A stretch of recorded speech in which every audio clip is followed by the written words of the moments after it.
이때 20대거든요. 그때 때려치고 브랜드 만들어라. 나의 브랜드, 내 혼이 담긴 브랜드를 하나 만들었습니다. 적어도 이 카테고리에, 이 상품에는 내 혼을 갈아넣는 뭔가가 족적이 남겨져 있는 뭔가를 만들겠다는 각오도 필요하지 않습니다. 네, 안녕하세요. 리라랩의 원띵입니다. 한국은 화장품 브랜드 나라라고 해도 과언이 아닌데요. 26년 동안 화장품 업계에 종사하셨던 박성철 멘토님 모시고 원띵 이야기 좀 나눠보려고 합니다. 안녕하세요. 네, 안녕하세요. 네, 본격적인 얘기 하기 전에 시청자분들께 소개 좀 부탁드리겠습니다. 뭐라고 소개해야 될지 모르겠지만 쉬운 말은 화장품 마케터 박성철이라고 생각해 주시면 좋겠습니다. 네, 그 박성철 멘토님의 한 조각을 좀 보여주실 수 있으세요? 제가 가져온 한 네. 조각이요. 요건데요. 94년도 첫 회사에서 그때 당시 한국 화장품이 이제 갓 태어나 3년 정도 된 신생기업이었거든요. 근데 아주 눈부신 성장을 하면서 처음 만들었던 회사 브로셔예요.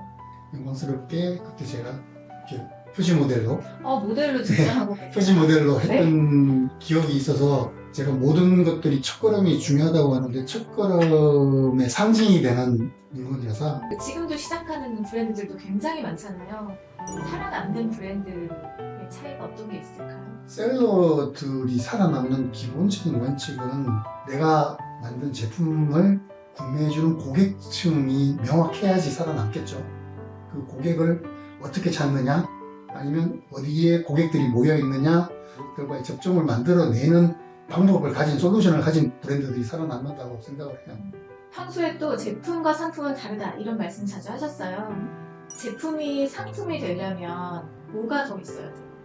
OEM 되기 쉽다고, 화장품 사업 들어오기 되기 쉽다고. 사실 쉬워요. 뭐 돈만 있으면 자재 맞추고 내용물 OEM 없애 하면 되는데 그건 제품이라고 생각해요. 저는. 제품은 만들어진 제품에 고객의 가치, 밸류가 스며들어야지 상품이 되는 거고, 비로소 고객들한테 찾아가서 뭔가 가치를 전달해 줄 수 있는 그런 상품이 된다고 생각을 해요. 그래서 제품하고 상품은 혼이 담겨 있느냐 안 담겨 있느냐의 좀 차이라고 생각을 하면 될 것 같습니다. 그러면 상품이 되는 브랜드 아니면 원래 제품이었다가 상품이 됐거나 아니면 상품으로 잘 런칭한 브랜드 뭐 사례가 있다면 좀 들려주실 수 있을까요? 업계에서 아마 20몇 년 동안 이슈가 되었던 모든 화장품들이 그런 가치를 거치는 것 같아요.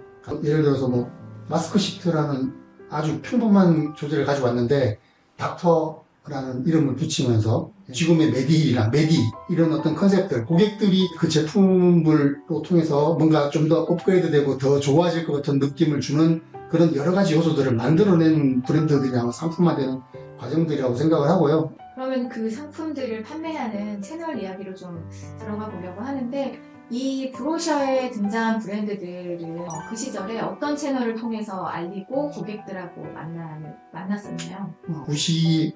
90년대 초반이었기 때문에 아마 그때 유통의 키는 시판이라고, 이제 화장품 하는 분들은 시판이라고 하는데 그 당시에 이제 전문점들이 있었어요. 전문점들이 한참 93년도 제가 기억하기 27,000개, 소매점들이 27,000개 정도가 있었고, 옛날 유통 방식이죠.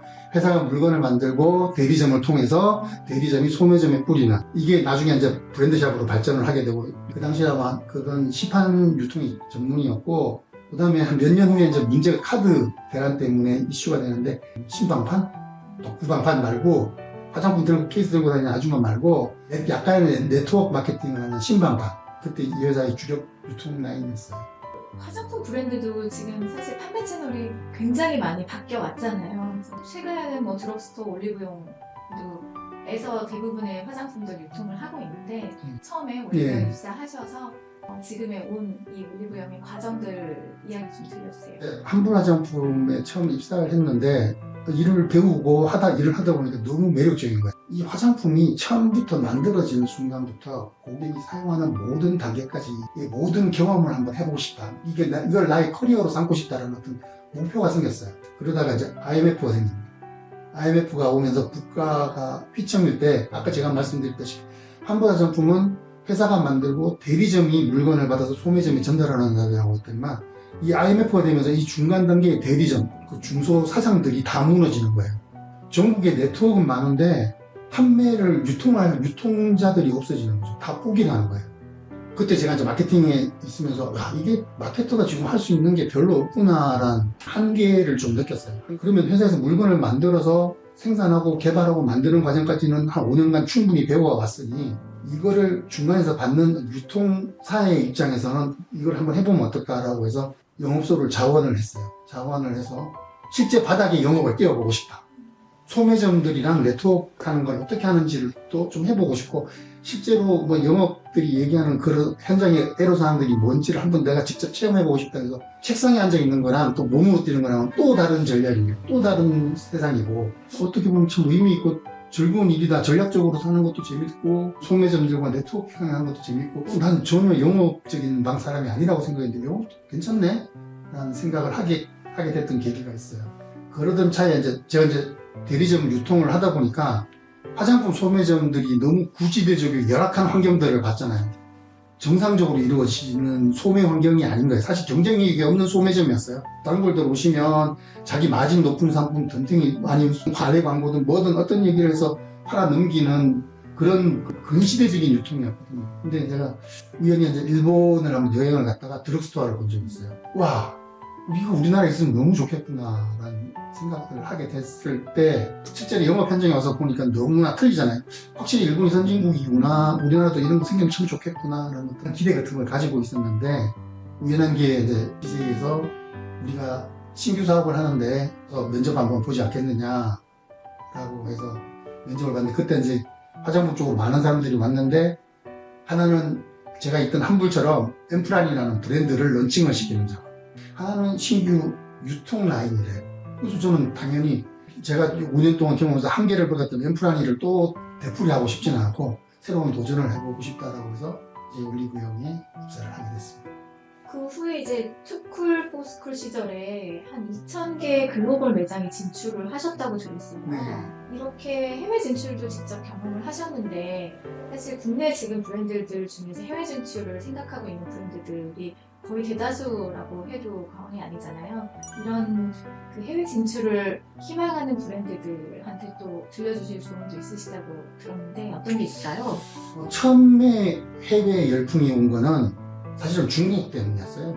중국 사람들이 한국 화장품을 선호하다 보니까 보따리가 오고 공장을 만들고 시장을 만들고 런칭을 하고 있는데 제가 있을 당시에 모범적인 해외 성공 사례는 사실은 없다고 봐야 돼요. 왜냐하면 국내 명성에 기대해서 국내 어떤 그런 것들로 해외 시장을 진출했지만 사실은 그냥 진출한다고 해서 되는 게 아니거든요. 예를 들어 라파에트에 투쿨포스쿨 매장이 있었는데 매장을 연다고 해서 그게 끝나는 게 아니잖아요. 사실은 아까 말씀드렸다시피 브랜드와 상품들이 진열되고 나서 고객을 만나고 고객이 확장되는 단계를 거쳐야지만 사실 성공을 하는데 그 당시에 대부분의 한국 브랜드들은 넘기는 과정을 중심만 했어요. 넘기고 나서 그 이후의 것들은 지금도 아마 올리브영 들어간 업체들이 입점 후에 너무 많은 비용들이 발생을 하죠.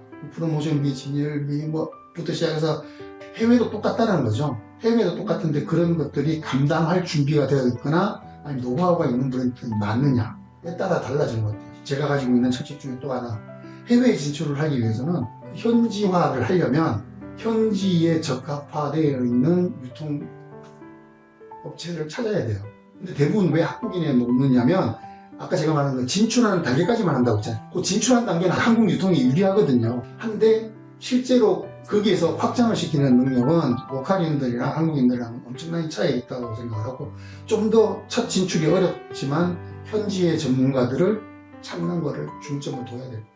지금 쭉 이야기를 들어보면 정말 한국 화장품의 어떤 산 증인이라고 방판 시절부터 시작해서 드럭스토어 거쳐서 또 해외 진출도 경험을 하셨고 그 이후에 또 오픈마켓으로도 히트 상품을 판매를 하셨는데 그 이야기를 조금 해보도록 하겠습니다. G마켓 미니팩트 만드셨어요. 예. 사실 그때까지만 해도 오픈마켓 좀 기피하던 시절이었잖아요. 그때 오픈마켓하고 손을 잡겠다고 결정하신 이유가 있을까요? 항상 무슨 변화는 위기가 와야 되는 거잖아요. 제가 이제 갔던 이컨이라는 브랜드는 98년에 만들어진 신생 브랜드였지만 베이스 메이크업으로는 아주 일가견이 있는 회사였어요. 파우더 팩트 부분에 독보적인 일이었어요. 공룡이 나타나기 시작한 거예요.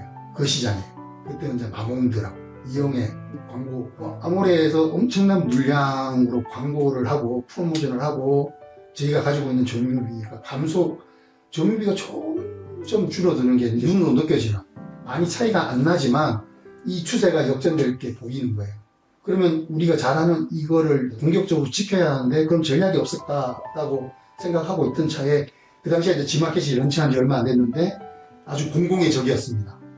회사가 판매하라는 가격을 안 지키고 할인 판매하고 막 하니까 모든 회사들이 이 G마켓 브랜드를 잡아내라, 잘라내라 뭐 이렇게 할 정도로 저기 우리 회사 물건이 안 가게 해라. 왜냐면 가치를 지켜야 되니까. 화장품의 가격이 밸류가 유통 채널마다 차이가 나는 순간 브랜드가 무너지는 건 바로 순순히까지 의도하지 않더라도. 근데 그런 상태에서 야 그러면 저 새로 나타난 공룡을 우리가 통제를 할 수 없으면 안아버리면 되지 않겠느냐. 아무도 안 하는 걸 우리가 하자라고 해서 G마켓에 가서 야 그러면 너희 지금 계속 이런 상황이니까 우리가 너희만 팔 수 있는 전용 제품에 엄청난 프로모션 중간 마진들을 다 빼서 프로모션으로 넣어서 제품을 개발해 줄게. 그 대신 우리 다른 제품들은 가격적인 거를 지켜주고 이 제품을 팔았으면 좋겠다 라고 했는데 G마켓이 수용을 했죠. 선생님께서 시장을 되게 잘 보신 것 같은데 또 이런 말씀도 하셨어요. 시장을 잘 세분화하는 회사가 살아남는다 이런 말씀하셨는데 근데 작은 회사가 자기 표적을 어떻게 정해야 될지 좀 막막해 하시는 분들이 많으시거든요. 첫 걸음을 좀 어떻게 떼면 좋을지 좀 조언을 해주세요. 지금 여러 가지 사례들을 말씀드렸지만 사실은 실패한 브랜드가 90% 이상이에요. 그만큼 화장품 시장이 어려운 시장인 것 같아요.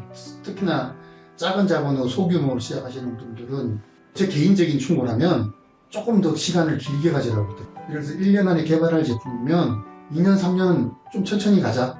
천천히 가더라도 내가 확신이 오는 시장과 고객을 찾을 때까지 좀 더 연구하고 공부하겠다 라는 생각을 가졌으면 좋겠어요. 이 브랜드가 어떤 브랜드이고 자기가 누구인지를 좀 더 명확하게 하는 게 우선이다 이런 말씀. 그렇죠. 모든 것들의 근본이라고 생각을 합니다. 왜냐하면 제품뿐만 아니라 회사의 포지셔닝도 마찬가지고 고객도 마찬가지고 계속 한 집단을 보고 있으면 예를 들어서 뭐 아토피라고 치자고요. 아토피의 고민인 고객을 1년 동안 지켜본다면 그 사람들이 뭘 고민하고 어떤 거를 원하는지 조금 더 찾을 수 있지 않을까요? 막연하게 아토피 시장에 다른 경쟁사 제품만 믿고 아토피를 내는 거랑 내가 여기에 1년 넘게 시간을 투자하고 고민해서 그게 맞는 해결 솔루션을 찾아내는 거랑은 또 틀린 거라고 생각을 하거든요. 저는 그만큼 그 첫 출발을 어떻게 하느냐가 더 중요하다고 생각을 해요. 사실 요즘에 이제 브랜드 런칭 하시는 분들 보면은 타이밍이 너무 중요하다 이런 생각도 많이 하시거든요. 예. 그래서 속도전이다 트렌드 속도를 따라가기 위해서 일단 빨리 출시하는 것에 우선순위를 두시는 분들도 많으시거든요. 그렇죠. 그게 전략이 될 수 있죠. 왜냐하면 그러니까 예를 들어서 회사가 어느 정도의 규모를 갖추고 있고 유지가 되고 있다면 새로운 성장 동력을 찾기 위해서는 미투도 굉장히 좋은 전략이죠. 좋은 전략이에요. 뭔가 하나의 이슈와 아이템이 있을 때 넘버 2, 넘버 3까지 살아남아요. 빠른 팔로우가 되면 또 시장에서 또 다른 넘버 1이 하지 못하는 나머지 편익을 취득을 할 수 있거든요. 그래서 그런 빠른 의사결정이 필요한 회사도 있고 상황도 있죠. 그런 어떤 타이밍과 내가 가지고 있는 자원의 능력 이런 것들을 판단할 수 있는 기준이 있어야 되겠죠. 일단 신규 브랜드를 준비를 하고 있다면 신규 브랜드뿐만 아니라 회사를 처음 화장품 업계에 진출하겠다라고 생각을 하면 딱 말씀하신 것처럼 내가 생각하는 그 포지셔닝을 좀 더 깊이 공부해서 그렇죠. 기본을 잘 닦아놔야 된다 이런 말씀을 네. 좀 만드는 건 너무 쉬운데 만드는 거에 가치를 부여하고 그 맞는 고객을 찾고 그거를 또 노출을 시켜서 고객을 불러들이고 다시 피드백이 생기고 해야 되는 여러 과정들이 있잖아요. 그 과정들을 미리 좀 고려를 하고 해야 되지 않겠나 하는 생각입니다.